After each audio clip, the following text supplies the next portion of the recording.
আমি দুদু ভাইয়ের সাথে একেবারেই একমত যে যা পরিস্থিতি তৈরি হয়েছে এটা ট্রিগার করেছে ভারত।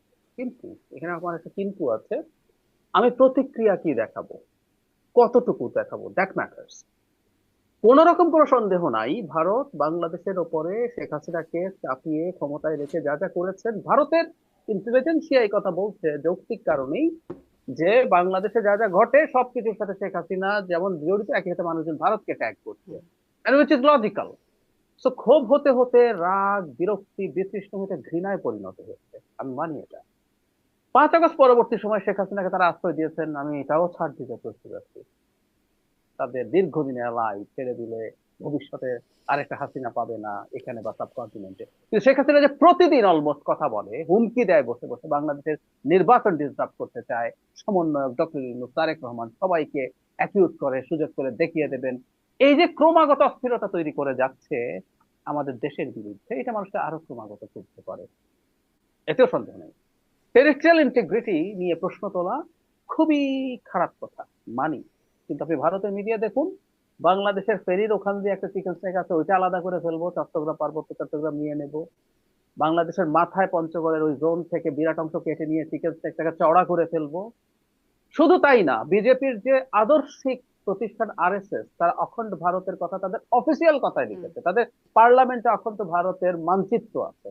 আমাদের মানচিত্র, আমরা তো না, পাকিস্তান আমরা সহ নেপাল, ভুটান, শ্রীলঙ্কা কেউ নাই, সব ভারতের পাশ। তো আমাদের টেরিtoriয়াল ইন্টিগ্রিটি নিয়ে কিন্তু তারা প্রশ্ন করে। এত কিছু বলার পরও আমি বলছি আমরা এটা করতে পারি না, আমাদের এটা করা উচিত হয়নি, ইটস রেড লাইন, একটা রেড লাইন। কারণ আমাদেরকে ওরা কে কি করছে বলার চাইতে ভারত এই জিনিসগুলো ব্যবহার করবে। এবং জনাব হাসরত আব্দুল্লাহর বলাটার খুব সিগনিফিক্যান্ট কারণ হচ্ছে, উনি সরকারে না থাকলেও উনি এনসিপিতে আছেন, তার থেকে জরুরি কথা, গণ অভ্যুত্থানের সবচেয়ে পরিচিত মুখগুলোর একটা তিনি। এতে যেটা হলো, বাংলাদেশ এই গণ অভ্যুত্থান ঘটিয়েছে মূলত ভারত বিরোধী, মানে ইসলামী উগ্রবাদীরা, একটা ন্যারেটিভ তাদের আছে, এবং তারা তাদের ন্যারেটিভ হচ্ছে ভারতকে অপছন্দ করে কারণ ভারত হিন্দু, সংখ্যাধিক্যের দেশ, এসব কারণে। সেই ন্যারেটিভ গুলো ট্রাকশন পাওয়ানো সহজ হবে।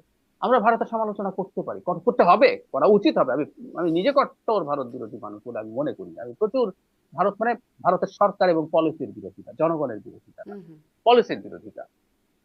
কিন্তু এই পর্যায়ে যাওয়া উচিত বলে আমি কোনোভাবেই মনে করি না। টেরিtoriয়াল ইন্টিগ্রিটি নিয়ে প্রশ্ন এখানে না, মানে এটা রাস্তায় রাজপথের ইয়েতেও হবে না, বরং ভারতের কাছে দাবি জানানো। আমি একটা বিএনপির কর্মসূচির কথা বলতে চাই, যে তিস্তা নিয়ে তারা বিশাল মশাল দিয়ে রাতের বেলা সমাবেশ করেছেন জনাব দুলু তার এলাকাতে, হাজার হাজার মানুষ। তো আমাদের এই দাবিগুলো এইভাবে ক্রমাগত জানিয়ে যেতে হবে, কোনো জিঙ্গোইজম না।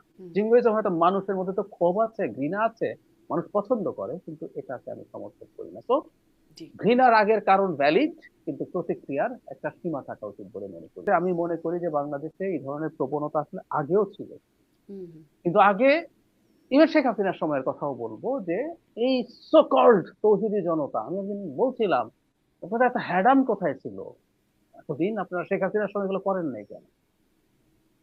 এমনকি শেখ হাসিনা করার সময় তারা এই সাহস গুলো পায়নি, এই অন্তর্বর্তী সরকারের সময় তারা এই সাহস গুলো পাচ্ছে, কারণ সরকার ব্যবস্থা নেই। এই যে একজন মানুষকে পিটিয়ে পুড়িয়ে ফেলা হলো, শুধু সেটা না, উনি কারখানা থেকে, কারখানার কর্তৃপক্ষ মবের হাতে তাকে তুলে দিয়েছে, এটা পত্রিকাতেই এসছে। ভয়ঙ্কর ব্যাপার। আপনি যদি প্রয়োজন হয় এখানে স্টেপ নেওয়ার জন্য, ওতে সর্বোচ্চ বল প্রয়োগ করলে হলো একটা দুটো করতে হতো, তাহলে এগুলো বন্ধ হতো। মনে নেই আমাদের, উনি আবার হিন্দু ছিলেন না, মুসলিম ছিলেন, ওনার স্বাভাবিক মৃত্যু হয়েছিল, কিন্তু ধর্ম নিয়ে তার নিজস্ব একটা ইন্টারপ্রিটেশন ছিল। তারপর তার কবর থেকে ডেড বডি তুলে সেই ডেড বডিকে পুড়িয়ে। পেটানো হয়েছে, আগুন জ্বালিয়ে দেওয়া হয়েছে। আমি এখন যেটা দেখছি, এটা আসলে ঠিক যে সাম্প্রদায়িকতার অনেক বেশি উত্থান হয়ে গেছে তা না, বরং আইন শৃঙ্খলার সমস্যার কারণে এটা অনেক বেশি ঘটছে। আমি কিন্তু 100 ভাগ নিশ্চিত নির্বাচনের পর যেই ক্ষমতায় আসবে, আমি ধারণা করি খুব বড় মার্জিনে বিএনপি ক্ষমতায় আসবে, আমি মোটামুটি নিশ্চিত এই ধরনের প্রবণতা একেবারে